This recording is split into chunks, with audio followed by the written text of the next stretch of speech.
boobs are still a trope. What does it mean? It doesn't actually mean that their boobs are really made of metal. That would be uncomfortable, wouldn't it? It's used to refer to a female character who is physically strong and usually a fighter within the story, but they're also sexualized and objectified as well. So when we say stronger character, we don't often mean more three-dimensional. We sometimes mean more a character who can overpower other people. Often this can be similar to the character of a brute. But like a brute, they may lack other personal characteristics, so they tend to make up in other ways. An example of this could be Seven of Nine from Star Trek Voyager. In the 4th season premiere, she was introduced first as a Borg drone, but then she was de-assimilated from the Borg and later rehabilitated into the crew, and she rediscovers her humanity. Her character really helped the show, and it also helped flesh out the Borg, that as opposed to having them as an enemy of the week every now and then, this is a recurring character and we can explore her a lot more. Now, from early on, it was intended that this new character they were going to introduce was going to be a half-human, half-cybernetic character. They were always going to be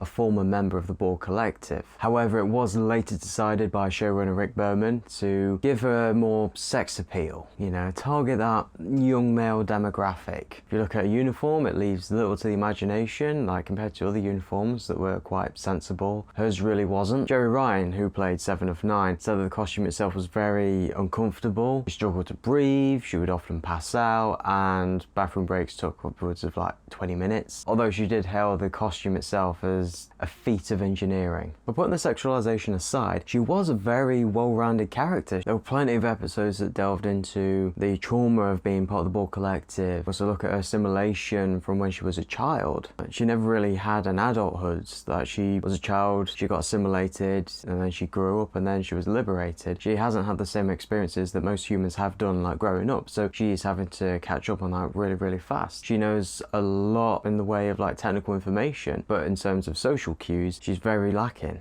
And her naive perspective allowed us to look at humanity from an outsider's point of view and to analyse ourselves more effectively. Now, with her character being part cybernetic, that also meant that she was a lot stronger while not being physically larger in the muscle department. Now, this trope continued in Star Trek with Enterprise, with T'Pol. Now, being a Vulcan, they're stronger than humans on average, but the show did ramp up the sexualization of characters to an egregious extent, let's be honest. So why are these female characters who are strong often sexualized? I mean, the suits of, say, Xena or Wonder Woman are very form-fitting, but so are the suits of Superman and Batman. Why aren't we talking about those characters? Then again, thinking about it, the suits of, say, Batman and Superman don't show as much skin as the ones of Wonder Woman or Xena. But maybe it's that perspective. But at the same time, think about it. If I were to show you a picture of a shirtless man and a woman in a bra, the woman is wearing more stuff. She's covering up more skin. But if I were to say which one would society deem as more sexual, probably the woman in the bra. So is this more society's inherent sexualization of the female body compared to the male one, maybe? Okay, many of these may have larger breasts because of sex appeal or whatever, but is there a practical point of this?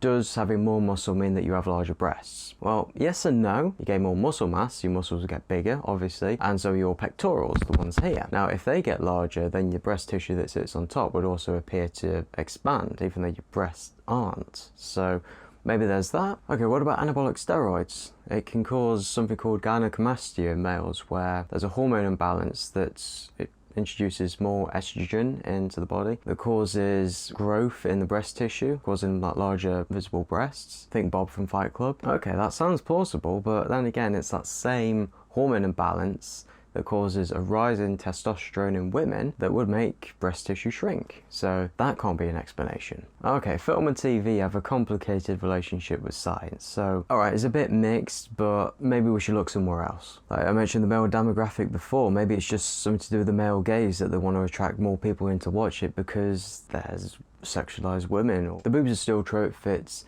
femininity, toughness and sexualization all together. However, there are tropes that fit toughness and femininity together but leave out the sexualization. The final girl trope is a horror trope which has the last surviving character in a horror film be a female, be tough, resourceful, smart, and importantly, not sexualized. Not to say that horror films don't sexualize female characters, but the ones who are often the first ones to die. So that got me thinking, we've got these two tropes of tough female fighters. One sexualized, one not, but they both seem to have quite a few examples behind them. So on one hand, we've got all these female fighters who are sexualizing. Then we've got this history of all these horror films that just sort of ignore all that. But then hit me, hold on. Horror films. The final girl is a horror trope. What about Boobs of Steel? Star Trek? Sci-fi. Xena? Fantasy. Wonder Woman? Superhero / fantasy. Lara Croft? Fantasy. Various anime shows I've only seen a few clips of. Fantasy, sci-fi, whatever. I'm starting to see a bit of a pattern here. It tends to be a trope that's based mainly in fantasy and science fiction. Not to say that it can't extend beyond that, like the final girl trope, but sci-fi and fantasy tends to be where it's sort of emanating from. Okay, so what about the future of this trope? Seven of Nine has made a reappearance in Star Trek Picard, and her attire is a bit more modest, a bit more sensible. Later iterations of Lara Croft have been less sexualized, and that's something that seems to be happening in films recently, that female characters are sexualized a lot less. Now this could be due to a couple of different things. The MPAA reckons that over 52% of cinemagoers are female, so either that the audience share has got larger or that they were always there, it's just the internet has given them more of a voice to voice their displeasure or concerns. Or maybe the Me Too movement has lasting repercussions where it's got filmmakers to consider if they should, rather than having sexual female characters being the default. Or maybe writers in Hollywood have realised that, hold on a minute, women do have personalities more than just their breasts. But hey, what do I know? I just watch these films, don't I? So what do you think of this? Do you want to tell me I'm wrong, that I missed the mark, or do you have something to add? Please comment down below, and if you like what you see, please subscribe, and I'll see you later.